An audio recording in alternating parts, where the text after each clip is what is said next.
Ever pondered the true origins of Easter and Passover?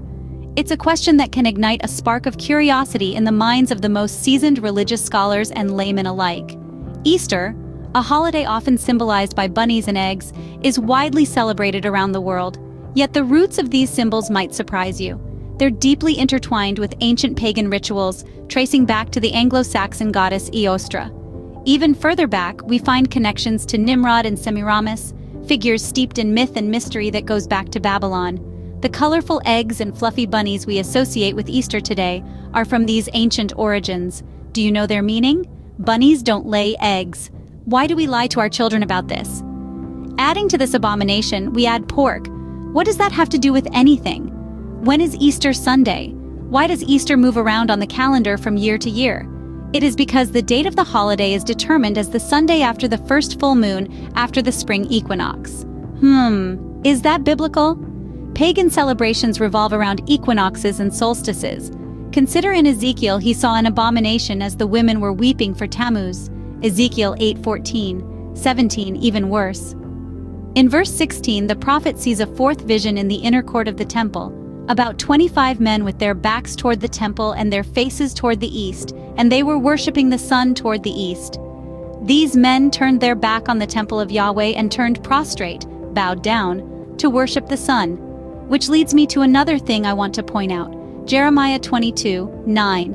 Then they will answer, because they forsook the covenant of Yahweh their God, and bowed down to other gods, and served them.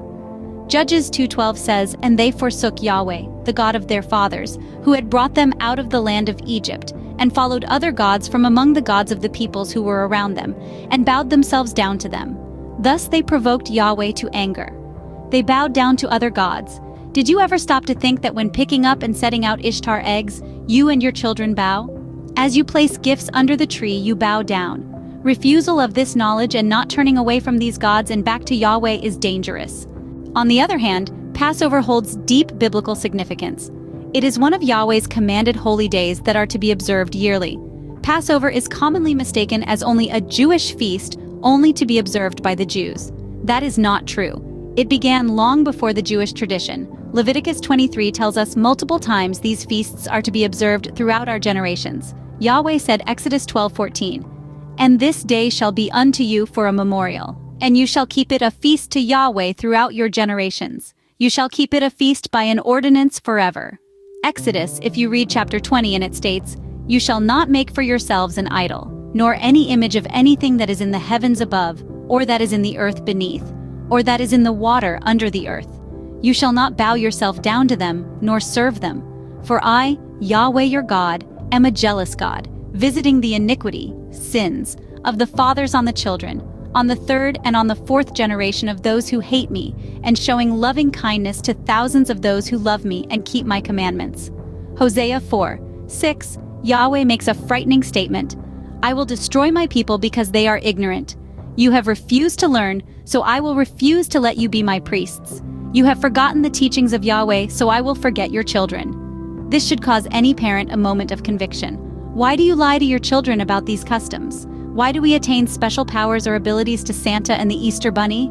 It's a commemoration of the miraculous deliverance of the Israelites from slavery in Egypt, a story of faith, perseverance, and divine intervention. And now that the once and for all sacrificial lamb of Yahweh has been sacrificed, it adds a new meaning to fulfillment of Yah's word and this feast. The New Testament states in 1 Corinthians 5:7-8 states, "For Yahshua HaMashiach, our Passover lamb, has been sacrificed. Therefore we should keep the festival." This passage makes it clear that Passover is the celebration endorsed by the Bible, not Easter.